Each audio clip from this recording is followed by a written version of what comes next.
Hey, this is Jimmy with Jackson City Pressure Washing. Just got finished cleaning the deck in Caruthersville, Missouri. Wanted to give you guys an example of how it's going to turn out. This is wet right here.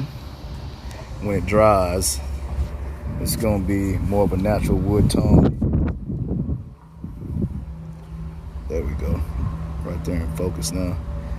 Natural wood tone. I also put a picture up and you can kind of see what it looked like before, just that dull gray wood.